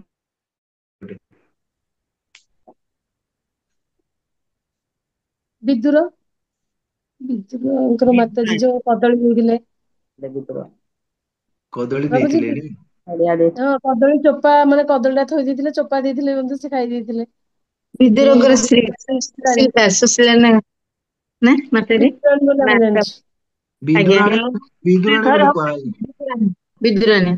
ଆଉ ଗୋଟେ ମାତାଜୀ ଏଇଟା ହବନି ସେଇ ଯୋଉ ଭଗବାନ କୃଷ୍ଣଙ୍କୁ ଯୋଉ ଫଳ ବିକ୍ରି କରିବା ପାଇଁ ଯୋଉ ଫଳ ହଁ ହଁ ସେ ଗୋଟେ ଆଜ୍ଞା ଆଜ୍ଞା ପ୍ରଭୁ ଆଜ୍ଞା ଆଜ୍ଞା ସିଏ ତାଙ୍କୁ ସିଏ ମୋତି ବି ନା ମାଣିକ ସବୁ ଦେଇଥିଲେ। ଆଜ୍ଞା ହଁ, ଆଜ୍ଞା। ସେଇଟା ଗୋଟେ ହବ। ଜଳରେ ଆପଣ ଏବେ ଏବେ ରିସେଣ୍ଟ 500 ବର୍ଷ ତଳର ଉଦାହରଣ ଦିଅନ୍ତୁ। ଜଳ ଅକ୍ରୁର ନାଇଁ ଅକ୍ରୁର ପ୍ରଭୁଜୀ ଇଏ ଭଗବାନଙ୍କୁ ଆମର ଦେଖିଥିଲେ। ଆମର ଯୋଉ ପଞ୍ଚତତ୍ଵରେ ଅଛନ୍ତି ଅଦ୍ୱୈତ ତାଙ୍କ ଠାକୁର ଅଦ୍ୱୈତ ଜଳରେ ଆଚାର୍ଯ୍ୟ ତୁଳସୀ ପଚାରୁଛନ୍ତି ପତ୍ର ଜଳରେ ଅଦ୍ୱୈତ ପାଣି ଆଚାର୍ଯ୍ୟ ଦେଇଥିଲେ। ଅଦ୍ୱୈତ ଆଜ୍ଞା ଆଚାର୍ଯ୍ୟ ସେଇଟା କି ଭଗବାନଙ୍କୁ କେମିତି ଡାକିଲେ? ମାନେ ଭଗବାନଙ୍କୁ ମାନେ ଗଙ୍ଗା ଗଙ୍ଗା ଡାକିଛନ୍ତି। ଜଳ ଅର୍ପଣ କରିକି, ନାଇଁ ତୁଳସୀ ଆଉ ତୁଳସୀ ଗଙ୍ଗା ଜଳ ଅର୍ପଣ କରିକି। ଗଙ୍ଗା ଜଳ ଦେଇଛନ୍ତି ପ୍ଲସ ତୁଳସୀ ବି ଦେଇଛନ୍ତି, ହଁ। ଦେଇକି ଡାକିଛନ୍ତି।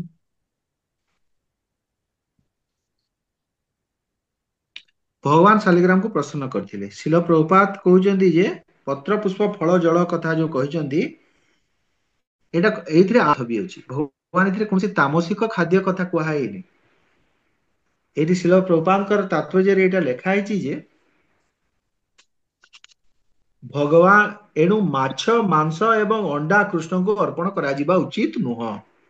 ଏସବୁ ପଦାର୍ଥ ଯଦି ତାଙ୍କୁ ଅର୍ପିତ ହେବାକୁ ସେ ଇଚ୍ଛା କରିଥାନ୍ତେ ତାହେଲେ ସେ କଥା କହିଥାନ୍ତେ। କିନ୍ତୁ ଏହା ପରିବର୍ତ୍ତେ ସେ ପରିଷ୍କାର ଭାବରେ ଅନୁରୋଧ କରୁଛନ୍ତି ଯେ ପତ୍ର ଫଳ ଫୁଲ କିମ୍ବା ପାଣି ମୁନ୍ଦେ ତାଙ୍କୁ ଦିଅ, ଏହା ମୁଁ ଗ୍ରହଣ କରିବି।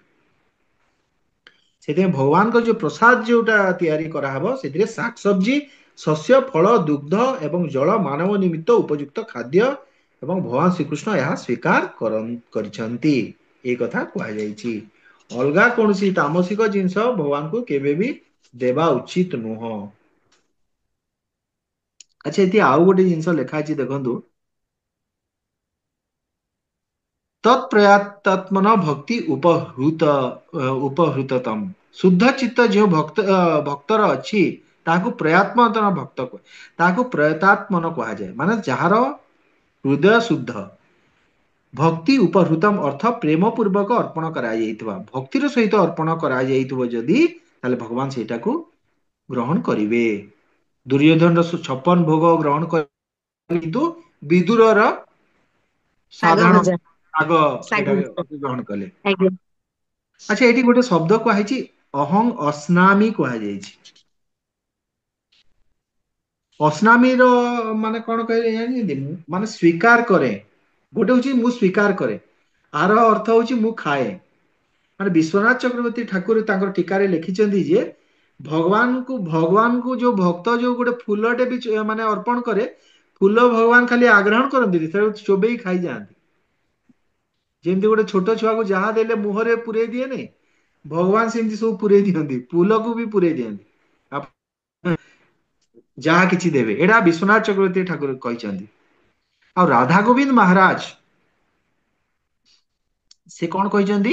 ରାଧା ଗୋବିନ୍ଦ ମହାରାଜ ଆମର ଯୋଉ ଇସ୍କନ ର ମାନେ ପରମ ବୈଷ୍ଣବ ସେ କଣ କହିଛି ପତ୍ର ପୁଷ୍ପଂ ଫଳଂ ତୋୟଂ ତାଙ୍କ ପାଇଁ ଭଗବାନ ମାଗି ନାହାନ୍ତି। ସେ କେବଳ ଭକ୍ତର ମଙ୍ଗଳ କେମିତି ହେବ ସେଥିପାଇଁ ଏଇଟା ଗୋଟେ ଛୋଟ ଗୋଟେ କଣ୍ଡିସନ ଯୋଉଟା ଗରିବରୁ ଗରିବ ଲୋକ ବି ଆଣିପାରିବ। ସେଥିପାଇଁ ଭଗବାନ ଏଇଟା ଭଗବାନଙ୍କୁ କିଛି ଦରକାର ନାହିଁ। ଏଇ ଚାରିଟା ଜିନିଷ ନଦେଲେ ବି ଭଗବାନଙ୍କୁ କଣ ଅସୁବିଧା ହବ। କିନ୍ତୁ ଯୋଉଟା ସମସ୍ତେ ପାଇପାରିବେ ସେଇ ଟାଇପ ର ଗୋଟେ ଛୋଟିଆ ଜିନିଷଟେ ଭଗବାନ କହିଛନ୍ତି। ତାକି ସେଇଟା କିଛି ଗୋଟେ କରିକି ସେ କଣ ହବ ସେ ଭଗବାନଙ୍କର ଭକ୍ତି ଆଡକୁ ସେ ଜୀବଟା ଆସିପାରିବ। ଏଇଟା ଭଗବାନଙ୍କର କୃପା। ଏଇଟା ରାଧା ଗୋବିନ୍ଦ ମହାରାଜ କହିଛନ୍ତି। ଶ୍ଲୋକ 27 କୁ ଯିବା।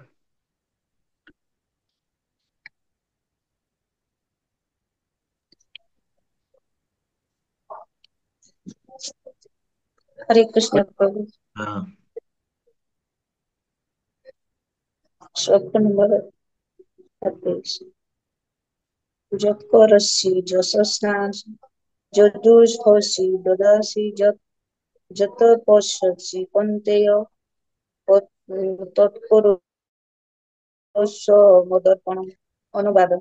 ହେ କୁନ୍ତି ପୁତ୍ର, ତୁମେ ଯାହା ସବୁ କର, ତୁମେ ଯାହା ସବୁ ଖାଅ, ତୁମେ ଯାହା ସବୁ ଅର୍ପଣ କର ଏବଂ ଦାନ କର, ପୁନଶ୍ଚ ଯେଉଁ ତପସ୍ୟା ତୁମେ କର ଏ ସମସ୍ତ ମତେ ଅର୍ପଣ କର। ହରି ବୋଲ। ଆଚ୍ଛା ଆର ଭାବାର୍ଥ ବି ଏଇଟା ବହୁତ ଭାବାର୍ଥଟା ଏଇଟା ଇମ୍ପୋର୍ଟାଣ୍ଟ। ଆପଣ ଆଉ ଜଣେ କିଏ ଜଣେ ଭାବାର୍ଥ ଆର ପଢନ୍ତୁ। କୃଷ୍ଣ ପ୍ରଭୁଜୀ ମୁଁ ପଢୁଛି। ଆଜ୍ଞା ଏହା ଆଜ୍ଞା ଏହା ଆପଣଙ୍କ କର୍ତ୍ତବ୍ୟ ଯେ ଜୀବନକୁ ଏ ପଢ ପ୍ରକାର ଆପଣ ଗଠନ କରିବାକୁ ହେବ ଯେପରି ପ୍ରତ୍ୟେକ କ୍ଷେତ୍ରରେ ପ୍ରତ୍ୟେକ ଅବସ୍ଥାରେ ଭଗବାନ ଶ୍ରୀକୃଷ୍ଣଙ୍କୁ ସ୍ମରଣ କରିବାକୁ ହେବ, ଭୁଲି ଯିବାକୁ ପଡିବ ନାହିଁ। ପ୍ରତ୍ୟେକ ବ୍ୟକ୍ତିଙ୍କୁ ଶରୀର ଓ ଆତ୍ମାକୁ ରକ୍ଷା କରିବା ନିମିତ୍ତ କାର୍ଯ୍ୟ କରିବାକୁ ହେବ। ଏଠାରେ ଭଗବାନ ଶ୍ରୀକୃଷ୍ଣ କହୁଛନ୍ତି ଯେ ପ୍ରତ୍ୟେକ ତାଙ୍କ ପାଇଁ ଶ୍ରୀକୃଷ୍ଣଙ୍କ ପାଇଁ କାମ କରିବା ଉଚିତ। ବଞ୍ଚିବା ପାଇଁ ପ୍ରତ୍ୟେକଙ୍କୁ କିଛି ଖାଇବାକୁ ପଡିବ, ତେଣୁ ଶ୍ରୀକୃଷ୍ଣଙ୍କୁ ଅର୍ପିତ ଖାଦ୍ୟର ଅବଶେଷ ବ୍ୟକ୍ତିକୁ ଗ୍ରହଣ କରିବାକୁ ପଡିବ। ଯେ କୌଣସି ସଭ୍ୟ ବ୍ୟକ୍ତିଙ୍କୁ କିଛି ବ୍ରତ ବିଧି ପାଳନ କରିବାକୁ ହେବ, କିଛି ତପସ୍ୟା କରିବାକୁ ହେବ, ତେଣୁ ଶ୍ରୀକୃଷ୍ଣ କହୁଛନ୍ତି ତାହା ମୋ ପାଇଁ କର। ଏହାକୁ ଅର୍ଚ୍ଚନା କୁହାଯାଏ। ପ୍ରତ୍ୟେକ ଲୋକର ତାତ୍ପର୍ଯ୍ୟ ହେଉଛି ଏହା ଯେ ଯେଉଁ ବଳକା ପଇସା ବା ଧନ ସଞ୍ଚିତ ହୋଇ ରହୁଛି ତାହା କୃଷ୍ଣ ଚେତନା ଆନ୍ଦୋଳନରେ ପ୍ରସାର କାର୍ଯ୍ୟରେ ବ୍ୟୟିତ ହେବା ଉଚିତ।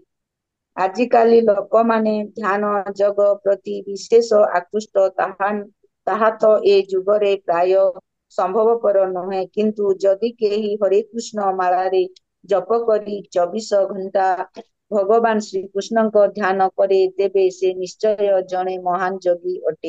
ଏହା ଭଗବତ ଗୀତା 6ଠ ଅଧ୍ୟାୟରେ କୁହାଯାଇଅଛି। ହରେ କୃଷ୍ଣ ପ୍ରଭୁ। ଧନ୍ୟବାଦ ମାତାଜୀ। ଦେଖନ୍ତୁ ଯତ୍ କରୋଷି ତତ୍ କୁରୁଷ୍ବ ମଦର୍ପଣମ, ମାନେ ଏମିତି କୌଣସି ବ୍ୟକ୍ତି ଅଛି କି ଯେ କୌଣସି କିଛି କର୍ମ ନ କରିବ, ଏମିତି ହେଇପାରିବ କି? ଏ ପୃଥିବୀ ପୃଷ୍ଠକୁ ଆମେ ଆସିଛେ ମାନେ ଆମେ କିଛି ଗୋଟେ କର୍ମ କରିବା। ଏଇ ଯୋଉ ଶିଳ ପ୍ରଭୁପାଦ ଏଇ ଆମର ଯୋଉ ଶରୀର କଣ କହିଛନ୍ତି, ବେଡ୍ ବାର୍ଗେନ। ବେଡ୍ ବାର୍ଗେନ ମାନେ କଣ? ଆପଣ କଣ ଗୋଟେ କିଣିବା ପାଇଁ ଯାଇଛନ୍ତି, ସେ କହିଲା ଆପଣଙ୍କୁ, ସେ କହିଛି, ସେ ଧରନ୍ତୁ ସେ କହୁଛି 100 ଟଙ୍କା କହିଲା। ଆପଣ ଯେତେ ବାର୍ଗେନ କଲେ ବି ସେ ଆପଣଙ୍କୁ ମାନେ ଦେଲାନି, ଆଉ କହିଲା କି ତ ଆପଣ ନେଲେ ନିଅ, ନହେଲେ ମାନେ ନ ନିଅ। ଆପଣ ବାର୍ଗେନ କିଛି କରିପାରିଲେନି। ସେମିତି ଏ ଶରୀରଟା ଆମର କିଛି ଏତେ ଆମର ଭଲ କିଛି ଶରୀର ନୁହଁ, କଷ୍ଟ ହିଁ ଅଛି ଏ ଶରୀରରେ। ଶିଳ ପ୍ରଭୁପାଦ କହିଛନ୍ତି ୟାକୁ ବେଡ୍ ବାର୍ଗେନ, ମାନେ ଏଇଟା ଗୋଟେ ଆମେ ଆର କୌଣସି ମାନେ ଗୋଟେ ଭଲ ସଦୁପଯୋଗ କରିବା କଥା। ଏ ଶରୀରର ଏଇଟା ମିଳିଯାଇଛି ବାଇ ଡିଫଲ୍ଟ। ଏ ଶରୀରରେ ଖାଲି କଷ୍ଟ ହିଁ ମିଳୁଛି, କିନ୍ତୁ ଏଇ ଶରୀର ହିଁ ଆମକୁ ଭକ୍ତିର ସହାୟକ। ଏଇ ଶରୀର ମାଧ୍ୟମରେ ଆପଣ ଭଗବାନଙ୍କୁ ଭକ୍ତି କରିପାରିବେ। ତ ଶରୀରକୁ ରକ୍ଷା କରିବା ନିମିତ୍ତ, ଆତ୍ମାକୁ ରକ୍ଷା କରିବା ନିମିତ୍ତ ଆମକୁ କାର୍ଯ୍ୟ କରିବାକୁ ପଡୁଛି। ତ ଭଗବାନ କୃଷ୍ଣ କହୁଛନ୍ତି କାର୍ଯ୍ୟ ମନା ନାହିଁ, କିନ୍ତୁ ସେ ଯାହା ବି କର୍ମ କରିବ, ଯତ୍ କରୋଷି, ଯାହା କରିବ ସେଇଟା ମତେ ଅର୍ପଣ କର। କିନ୍ତୁ ସେଇଟା ନିଷିଦ୍ଧ କର୍ମ ହବା କଥା ନୁହଁ। ଏଥିରେ ନିଷିଦ୍ଧ କର୍ମ କଥା କୁହାଯାଉନି, ସେଇଟା ଆସୁରୀ କର୍ମ କଥା କୁହାଯାଉନି। ଧର୍ମର ହିସାବରେ ସତ୍କର୍ମ ଯୋଉଟା ବି ଆପଣ କରୁଛନ୍ତି, ସେଇଟା ଭଗବାନଙ୍କୁ ଅର୍ପଣ କରିବେ। ଭଗବାନ ଶ୍ରୀକୃଷ୍ଣ କହୁଛନ୍ତି ତାହା ମୋ ପାଇଁ କର। ଏଇଟାକୁ ଅର୍ଚ୍ଚନା କୁହାଯାଏ। ପ୍ରତ୍ୟେକ ଲୋକ କିଛି ଦାନ କରିବ ନିଶ୍ଚୟ, ଏମିତି କୌଣସି ଲୋକ ନାହିଁ ସେ କିଛି କାହା ପାଇଁ କରିବନି। କାହାକୁ ନା କାହାକୁ ଭଲ ପାଇବ, ସେ ତା ପାଇଁ କିଛି ଗୋଟେ କରିବ। ସେଇ ଯୋଉ ଦାନ ପ୍ରବୃତ୍ତିଟା ଆଜି ଭଗବାନ କହିଛନ୍ତି ସେଇଟା ମତେ ଦାନ କର।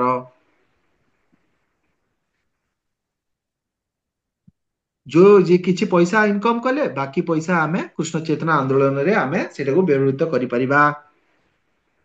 ତ ଏଇ ଯୋଉ ଭଗବାନଙ୍କର ନାମ ଜପ କରିବା ଗୋଟେ କଠିନ ତପସ୍ୟା ବି, ତ ସମସ୍ତଙ୍କୁ ବିନା କିଛି ତପସ୍ୟାରେ ହବ କି?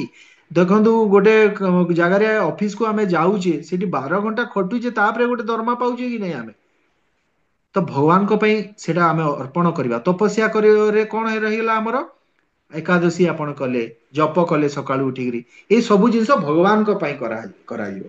ଏଥିରେ ଗୋଟେ ଏକ୍ସାମ୍ପଲ ଗୋଟେ ଅଛି ଯେ ଦେବା ଜିନିଷଟା କେତେ ଇମ୍ପୋର୍ଟାଣ୍ଟ, ମାନେ ଦେବାର ଅଭ୍ୟାସ। ଥରେ ଗୋଟେ ନୌକାରେ ଯାତ୍ରା କରୁଥିବା ସମୟରେ ଗୋଟେ ଲୋକ ପାଣିରେ ପଡିଗଲା। ନୌକାରେ ବହୁତ ଲୋକ ଯାତ୍ରା କରୁଥିଲେ, ସେ ଲୋକଟା କଣ କଲା, ପାଣିରେ ପଡିଗଲା। ତ ସେ ଲୋକ ଯେମିତି ପାଣିରେ ପଡିଗଲା, ସମସ୍ତେ ମାନେ ବିଚଳିତ ହେଇଗଲେ, ରେ ତାକୁ ବଞ୍ଚାଅ କହିକି।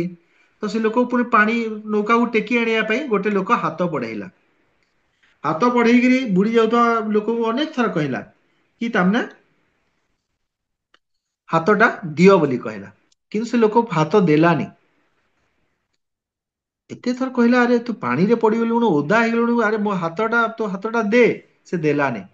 କିନ୍ତୁ ଆଉ ଗୋଟେ ଲୋକ ସେଠି ବୁଦ୍ଧିମାନ ଲୋକଟେ ଥିଲା, ସେ କହିଲା ଆରେ ତାକୁ ସେମିତି କୁହନି, ତମେ କହ କି ମୋ ହାତଟା ନେ କହ, ତାପରେ ଦେଖ କଣ ହଉଛି। ତାପରେ ସେ କହିଲା ମୋ ହାତଟା ନିଅ, ମୋ ହାତକୁ ନିଅ କହିଲା, ସେ ଲୋକଟା ସାଙ୍ଗେ ସାଙ୍ଗେ ଧରିଲା।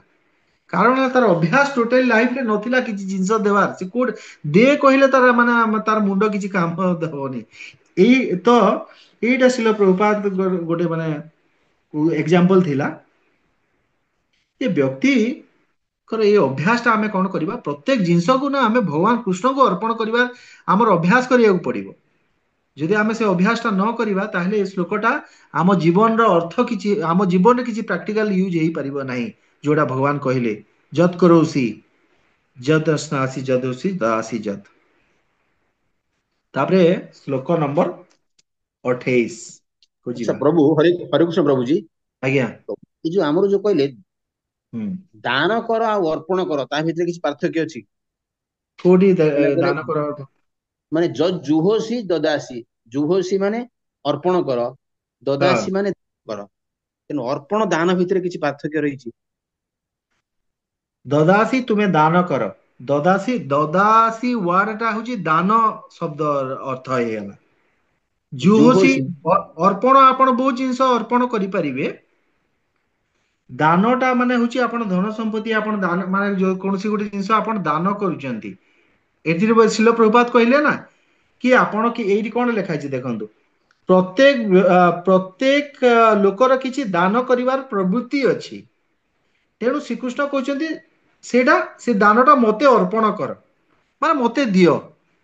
ଗୋଟେ ମାନେ ସମାନ ଅର୍ଥକ ଶବ୍ଦ ଭଳିଆ ସେଇଟା କୁହାଯାଇଛି, ଯତ୍ କରୋସି ଯଦନାସି ଯଦ୍ ହସୋସି।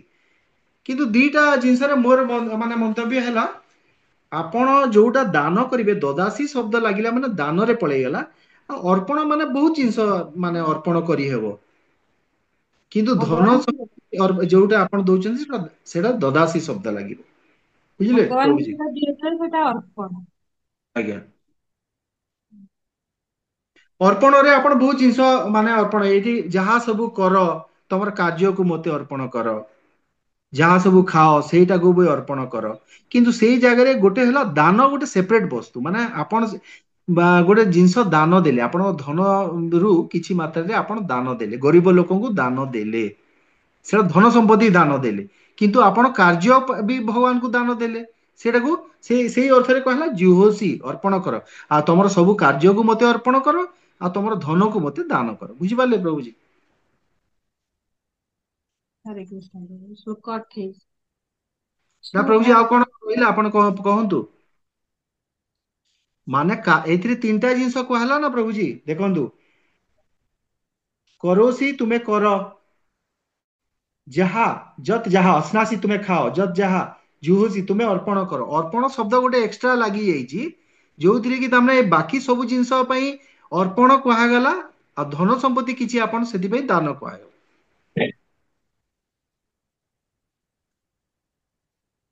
ଆଚ୍ଛା ପ୍ରଭୁ, ଏଇ ଯୋଉ ଆମର ଅନୁବାଦରେ ହଁ, ଅନୁବାଦରେ ଦିଥର ଅର୍ପଣ କରି ଲେଖା ହେଇଛି, ହେ କୁନ୍ତି ପୁତ୍ର ତୁମେ ଯାହା ସବୁ କର, ତୁମେ ଯାହା ସବୁ ଖାଅ, ତୁମେ ଯାହା ସବୁ ଅର୍ପଣ କର ଏବଂ ଦାନ କର, ପୁନଶ୍ଚ ଯେଉଁ ତପସ୍ୟା ତୁମେ କର, ଏ ସମସ୍ତ ମତେ ଅର୍ପଣ କର। ତେଣୁ ଅର୍ପଣ ଶବ୍ଦ ଦିଥର ବ୍ୟବହାର ହେଇଛି। ପ୍ରଭୁଜୀ ଦେଖନ୍ତୁ ଏଇ ଯୋଉ ମାନେ ଓଡିଆରେ ଯୋଉ ଟ୍ରାନ୍ସଲେଟ କରାହେଇଛି ପ୍ରଭୁଜୀ, ଆପଣ ଇଂଲିଶ ଟା ପଢନ୍ତୁ ପ୍ରଭୁଜୀ, ସେଇଥିରେ ଡବଲ ସେଇଟା ନାହିଁ, ହିନ୍ଦୀରେ ବି ପଢନ୍ତୁ ନାହିଁ। ଏଇ ଯୋଉ ଟ୍ରାନ୍ସଲେସନ ଟା ଯୋଉ ଦିଆହେଇଛି, ଗୋଟେ ଗୋଟେ ଟ୍ରାନ୍ସଲେସନ ଧରନ୍ତୁ ମାନେ ଗୋଟେ ଜିନିଷର ରିପିଟେସନ ପଳେଇ ଆସିଛି, କିନ୍ତୁ ମୂଳ ଶ୍ଲୋକରେ ମାନେ ସେଇ ଅର୍ଥରେ ନାହିଁ। ଆପଣଙ୍କ ପାଖରେ ଇଂଲିଶ ଅଛି କି? ଆପଣ ସେଇଟା ଟିକେ ଦେଖିବେ। ଏବେ ତ ନାହିଁ, ପଛେ ଆପଣ ସେଇଟା ଚେକ୍ କରିବେ। ପ୍ରଭୁ ଅର୍ପଣ ଆଉ ଦାନର ଅଲଗା ଅଲଗା ସେଣ୍ଟେନ୍ସ ଆସୁଛି ତ। ହଁ ଅର୍ପଣ ଅର୍ପଣ ମୁଁ ଗୋଟେ ପ୍ରସାଦ ପ୍ରସ୍ତୁତ କରିକି ଭଗବାନଙ୍କୁ ଅର୍ପଣ କରିବା, କରିଦେଲେ ହଁ। ଆଉ ଦାନ ଅର୍ଥ ହେଲା ମୁଁ କିଛି ଅର୍ଥ ମନ୍ଦିର ହଉ କି ଦାନରେ ମାନେ କିଛି ଅର୍ଥ ଆପଣ ଦେବେ, ଧନ ସମ୍ପତ୍ତି ହେଲା ଅର୍ଥ ଅର୍ଥ ହେଲା। ହୁଁ। କିନ୍ତୁ ମାତାଜୀ ସେଇଟା ବି ଅର୍ପଣ କଣ ସମାନ ଶବ୍ଦ ହେଲାନି? ଦାନ ବି ଯୋଉ କରୁଛନ୍ତି ସେଟା ଧନ ସମ୍ପତ୍ତି ଅର୍ପଣ କରୁଛନ୍ତି। ସେଥିପାଇଁ ଏଇଠି ଦେଖନ୍ତୁ ପ୍ରଭୁପାଦ ବି କଣ ଲେଖିଛନ୍ତି, ତେଣୁ ପ୍ରତ୍ୟେକ ଲୋକର କିଛି ଦାନ କରିବାର ପ୍ରବୃତ୍ତି ଅଛି, ତେଣୁ ଶ୍ରୀକୃଷ୍ଣ କହୁଛନ୍ତି ମତେ ଅର୍ପଣ କର। ତ ଦାନ ଓ ଅର୍ପଣରେ ଏଇ ଶବ୍ଦ ଜାଲ ମହାରଣ୍ୟମ କଣ କହିଲେ କି? ଏଇଟା ଏକା ଶବ୍ଦର ଥିଲେ ଏକା ହଁ କଥା, ଅର୍ପଣ ହଁ ଏକା କଥା। ଶବ୍ଦର ଜାଲ। ଆଉ ତାପରେ କଣ ଦେଖନ୍ତୁ, ଏବେ ଏଇଟା ଯୋଉଟା ଓଡିଆରେ ଯୋଉ ଟ୍ରାନ୍ସଲେଟ କରାହେଇଛି, ଯିଏ ଓଡିଆରେ ଯିଏ ଲେଖିଛନ୍ତି ସେ ଗୋଟେ କଣ ଗୋଟେ ତାଙ୍କର ହିସାବରେ ଲେଖିଲେ, ସେଟା ଭୁଲ ନୁହଁ। ଏଇଟା ତ ଗୁରୁ ଗୋବିନ୍ଦ ସ୍ୱାମୀ ମହାରାଜ ପରମ ଭାଗବତ ଲେଖିଛନ୍ତି। ତାପରେ ଆଉ ଗୋଟେ କଥା, ଏଡିଟିଂ ଟାଇମରେ କିଛି ଗୋଟେ ଜିନିଷ ରିପିଟେସନ ବି ହେଇଯାଇପାରେ। ପ୍ରୁଫ ରିଡିଂ ଯୋଉ କରୁଛନ୍ତି, କଣ 100% ସେଟା କରେକ୍ଟ ହେଇପାରୁଛି? ଏତେ ବଡ ବଡ ଗ୍ରନ୍ଥର କୌଣସି ଜିନିଷର ରିପିଟେସନ ବି ହେଇଯାଇପାରେ। ହିନ୍ଦୀରେ ଦେଖିବେ ଏମିତି ନଥିବ। ଆପଣ ମୁଁ ତ ଦେଖିନି, ପଛେ ଦେଖିବି କ୍ଲାସ ସରିଲା ପରେ। ସେଥିପାଇଁ ବହୁତ ଜାଗାରେ ହିନ୍ଦୀ କିମ୍ବା ଇଂଲିଶର ବି ଦିଟା ଗୀତା ରଖିଥାନ୍ତି ଭକ୍ତମାନେ। ମାନେ ବେଳେ ବେଳେ ଓଡିଆର ବୁଝି ହୁଏନି। ଓଡିଆ ଆମର ପୁରା ସଂସ୍କୃତ ଓଡିଆ ବହୁତ ସମାନ ପୁରା, ମାନେ ଜଣେ ଓଡିଆ ପଢୁଛି ମାନେ ସେ ସଂସ୍କୃତ ଭଳିଆ ଗୋଟେ ଜ୍ଞାନୀ ଲୋକ। ଆମର ଓଡିଆରେ ବି ଆମର ଏତେ ନଲେଜ ନାହିଁ। ନହେଲେ ଓଡିଆ ଲାଙ୍ଗୁଏଜ ଟା ବହୁତ କଷ୍ଟ ଲାଙ୍ଗୁଏଜ, ସଂସ୍କୃତ ଭଳିଆ ଦେଖୁନାହାନ୍ତି। ଆଚ୍ଛା, ଆଗକୁ ଯିବା ଏବେ। 28 ହଁ शुभाशुभ फलैरेवं मुख्य से कर्म बंधने है संन्यास जोग युक्तात्मा विमुक्तो मामुपैस्यसि। ଅନୁବାଦ, ଏହି ପ୍ରକାରେ ତୁମେ ସମସ୍ତ ପ୍ରକାର ଶୁଭାଶୁଭ କର୍ମଫଳରୁ ମୁକ୍ତ ହୋଇପାରିବ ଏବଂ ତ୍ୟାଗର ଏହି ବିଧି ଅବଲମ୍ବନ ଦ୍ୱାରା ତୁମେ ମୁକ୍ତ ହୋଇଯିବ ଏବଂ ମୋ ପାଖକୁ ଆସିପାରିବ। ଧନ୍ୟବାଦ ମନ୍ତ୍ରୀ। ସମସ୍ତ କର୍ମ ମତେ ଅର୍ପଣ କଲେ, ଶୁଭାଶୁଭ ଫଳେ କର୍ମବନ୍ଧନେ ମୁଖ୍ୟ ସେ। ଶୁଭ ଆଉ ଅଶୁଭ ଫଳ କୋଉଥିରୁ ଆସୁଛି? ଆମ କର୍ମରୁ ହିଁ ଆସୁଛି। ଆପଣ ଶୁଭ କର୍ମ କରିବେ, ଶୁଭ ଫଳ ଆସିବ। ଅଶୁଭ କର୍ମ କରିବେ, ଅଶୁଭ ଫଳ ଆସିବ। ଏବଂ ଭଗବାନଙ୍କୁ ଯଦି ଆପଣଙ୍କର ସମସ୍ତ କ୍ରିୟା ଯଦି ଆପଣ ଅର୍ପଣ କରିଛନ୍ତି, ତାହେଲେ ଏଇ ଶୁଭାଶୁଭ କର୍ମର ଫଳ ଆପଣଙ୍କୁ ଲାଗିବ ନାହିଁ। ସେଥିରୁ ଜୀବ ମୁକ୍ତ ହେଇଯିବ। ଯୋଉମାନେ ଭଗବତ କାର୍ଯ୍ୟ କରୁଛନ୍ତି, ସେମାନଙ୍କ ଦ୍ଵାରା ବି ବହୁତ କିଛି ହଉଛି କି ନାହିଁ? ଏବେ ଧରନ୍ତୁ, ଗୋଟେ ଆପଣ ମନ୍ଦିର ପାଇଁକା ଗୋଟେ ଆପଣ ଜମି କିଣିବା ପାଇଁ ଗଲେ, ସେ ଜମି କିଣିବା ଯୋଉ ମାନେ ପ୍ରୋସିଜିଓର ବା ବିଧିଟା ଅଛି, ସେଥିରେ ଆପଣ ଯାଇକିରି ବିଭିନ୍ନ ଲୋକଙ୍କୁ ଦେଖା କରିବେ। କିଏ ସେଥିରେ ଗୋଟେ କଣ ଗୋଟେ ଥିବ, ଆପଣଙ୍କୁ ତାକୁ ବି ଆପଣଙ୍କୁ ବହୁତ କରିବାକୁ ପଡିବ। ଯେମିତି ଆମ ପ୍ରଭୁ ମାନେ ଯେତେବେଳେ ଗୋଟେ ମନ୍ଦିରଟେ ଗୋଟେ ଏରିଆରେ ମାନେ କରୁଛନ୍ତି, କମ ଲୋକ ହଇରାଣ ତାଙ୍କୁ କରୁଛନ୍ତି। ଇସ୍କନ ମନ୍ଦିର ବି ଆପଣ ଶୁଣିଥିବେ, କେତେ ଜାଗାରେ କେତେ କଣ ଝଗଡା ହଉଛି। ସାଧାରଣ ଲୋକ ଆସିକିରି ପୁରା ମାନେ କେତେ ଅସୁବିଧା କରୁଛନ୍ତି। ତ ସେ ତାଙ୍କର ସେ କାମ ଗୁଡା ସାଧାରଣ ଲୋକଙ୍କ କାମ ଭଳିଆ ଆପଣଙ୍କ ଆଖିକୁ ଦେଖାଯାଇପାରେ, କିନ୍ତୁ ତାଙ୍କ କାମ ହେଲା ଭଗବତ ଭକ୍ତି ହେଇଗଲା ସେଇଟା। ସେମାନେ କାହାକୁ ଗୋଟେ ଆପଣ ଦେଖିବେ, ଗୋଟେ ଭକ୍ତଟେ କାହା ସାଙ୍ଗରେ ଗୋଟେ ଝଗଡା ଟାଇପ ର କି ମାନେ ଝଗଡା ତ କରିବେନି, ତାହା ଆପଣଙ୍କୁ ଲାଗିଯିବ ଆରେ ଇଏ ବି କଣ ପୁରା ଏମିତି ପୁରା କଥାବାର୍ତ୍ତା କରୁଛନ୍ତି, ନେଗୋସିଏଟ କରୁଛନ୍ତି, ଏଇଟା କରୁଛନ୍ତି। ଏବେ ଯୋଉ ବମ୍ବେର ମନ୍ଦିର ଯୋଉ ହେଲା, ଗୋଟେ ଲୋକଟେ କେତେ ହଇରାଣ କରିଥିଲା ଶିଲ ପ୍ରଭୁପାଦଙ୍କର ସମୟରେ, ଆପଣ ସେଟା ଶୁଣିଥିବେ। ଶୁଣିଛନ୍ତି ସେଟା? ସେ ଲୋକଟା ଲାଷ୍ଟ କୁ ମାନେ ଆଉ ବଞ୍ଚି ପାରିଲାନି। ମାନେ ଆଜ୍ଞା ପ୍ରଭୁପାଦଙ୍କ ପ୍ରଭୁ। ଅପରାଧ ହେଇଗଲା, ସେ ଲୋକଟା ମାନେ ମରିଗଲା। ବହୁତ କମ ଦିନ ଭିତରେ ମାନେ ପ୍ରଭୁପାଦଙ୍କର ଏଗେନଷ୍ଟରେ ସେ ଗଲା। ମହାଭାଗବତଙ୍କର ଅପରାଧ ହେଇଗଲା ନା। କିନ୍ତୁ ପ୍ରଭୁଜୀ ପ୍ରଭୁପାଦ ତାଙ୍କୁ କେତେ ନରସିଂହଦେବଙ୍କ ଭଳିଆ ଏମିତି ତାଙ୍କ ଦେହରେ ପୁରା ଏମିତି ଛିଲା ଥିଲା। ମୁଁ ପଢୁଥିଲି ପ୍ରଭୁପାଦଙ୍କ ହଁ ବୁକରେ, କିନ୍ତୁ ରାମ୍ପିଲା ଭଳିଆ ତାଙ୍କୁ ନଥିଲି। ହଁ, ନରସିଂହ ଭଗବାନ ଆସ କିନ୍ତୁ ପ୍ରଭୁପାଦ କେତେ ଦୟାଳୁ ଦେଖନ୍ତୁ ମାତାଜୀ। କହିଲେ କି ତାଙ୍କର ଯିଏ ଥିଲେ ତାଙ୍କର ସ୍ତ୍ରୀ, ତାଙ୍କର ସେ ମାତାଜୀଙ୍କୁ ପ୍ରଭୁପାଦ କହିଲେ ଯେ ତମର ମାନେ କିଛି ଅସୁବିଧା ହବନି, ଆଉ ତମର ଯାହା କିଛି ଅସୁବିଧା ଆମର ସବୁ ଇସ୍କନ ମାନେ ଆମର ଭକ୍ତ ମାନେ ସବୁ ବୁଝିବେ। ମାନେ ତାଙ୍କର ସ୍ଵାମୀ ଚାଲିଗଲେ ବୋଲି ତମର ମାନେ ତାଙ୍କୁ ଇସ୍କନ ଏକା କରିଦେଇନି। ଏଇଟା ହଉଛି ମାନେ ଭକ୍ତଙ୍କର ମାନେ ଏଇଟା ଦୃଷ୍ଟି ଦେଖନ୍ତୁ। ସେମାନେ କିନ୍ତୁ କଣ ପୋଲିସ ଫୋଲିସ ଲଗେଇକିରି ହଇରାଣ କରିକିରି ଭକ୍ତ ମାନଙ୍କୁ ପୁରା ଆଟାକ କରିଥିଲେ ସେମାନେ। ତାପରେ ଶ୍ଲୋକ ଗୋଟେ ବ୍ରହ୍ମ ସଂହିତାର ନେବା, କର୍ମାଣି ନିର୍ଦହତି କିନ୍ତୁ ଚ ଭକ୍ତ ଭାଜା ଗୋବିନ୍ଦମ ଆଦି ପୁରୁଷମ ତମହମ ଭଜାମି। ଭକ୍ତି ଦ୍ଵାରା କର୍ମର ଫଳ ଜଳିଯାଏ, ଅର୍ଥାତ୍ କର୍ମ ବୀଜ ଜଳିଗଲେ ତାହା ପୁନଃ ଅଙ୍କୁରିତ ହେବ ନାହିଁ। ସ୍ୱୟଂ इंद्रिय तुष्टि ପାଇଁ କରାଯାଉଥିବା शुभ अशुभ उभय भगवान भक्ति कले नष्ट हेब भगवान भक्ति रे सब नष्ट हो ଯିବ ଆମେ एटा विस्तृत भाव रे से दिन आमे माने एटा माने विस्तार रे आमे एटा कले कूट बीज ए सब आमे करिले से आपण माने सब बुझी चंदी सन्यास योग युक्तात्मा संपूर्ण कर्म को भगवान को अर्पण करा कथा अच्छा गोटे कथा जानी चंदी ये जो सन्यास धर्म जो लोक नौचंदी मायावादी सन्यासी मानकर कोन माने तांकर कोन एटा जे कोनोसी प्रकार माने कर्म से माने करिवे नाही संपूर्ण रूपे कर्मर त्याग माने करा हला किंतु देखो वैष्णव सन्यासी मानकर काम कोन आमर जो अछंती सबु गुरु महाराज माने से माने तो गोटे साधारण कर्मी लोक 7-8 घंटा काम करूची से माने पूरा 24 घंटा भगवान पाई खटुचंती सन्यासी हेगिरी भी केते मंदिर केते कोन कथा बुझुचंती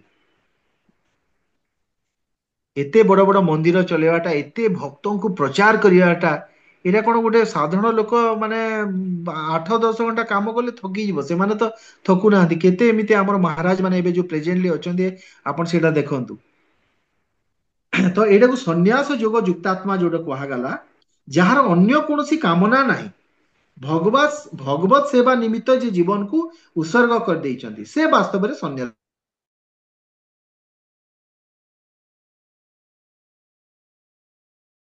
अनुकूल परिस्थिति रे भक्त भाविव एटा भगवान दया अटे प्रतिकूल परिस्थिति रे भी से भाविव जे मोर पूर्व जन्मर कर्म फल एटा ध्वंस होउची भगवान दया करी एटा मते बहुत अल्प मात्रा रे देइचंती एटा भक्तर दृष्टि अटे तार कर्मर फल जेते बेले ताको आसीबो आ जदि एभली व्यवहार जदि जने गृहस्थ भी करे ताले से गृहस्थ हेग्री भी से सन्यासी पदवाच्य उदाहरण रे किए युधिष्ठिर महाराज अम्बरीश महाराज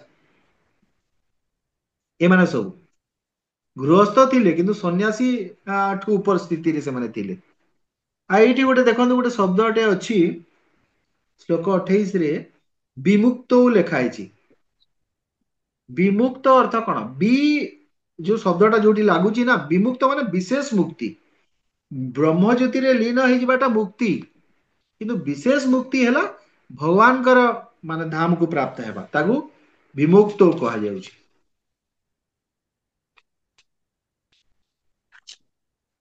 मुक्ति दी प्रकार विदेह मुक्ति आ गोटे होची जीवन मुक्ति विदेह मुक्ति माने कौन मृत्यु परे जो मुक्तिटा मिलला बंची थाउ थाउ जदि आपनर कोनोस कामना रहिला नाही ताहले आपन जीवन मुक्ति जीवन थाउ तो जीवन मुक्त महात्मा इच्छा जीवन मुक्त महात्मा तापरे माम उपिस्यसि यार अर्थ भगवान कहछिन मत मुक्ति कथा जो कोन कहले इरा मुक्ति दान ओडे बेले माताजी जेतेले जीवनटा ए शरीर छाड़ी पळेला प्राणटा मृत्यु परे जो मुक्ति मिलिला किंतु जो व्यक्ति कौन सी इच्छा रहिला नहीं बंची थाउ थाउ से मुक्त अटे तार कौन सी निजस्व इच्छा नहीं तार जहाँ भी करुची भगवान करुची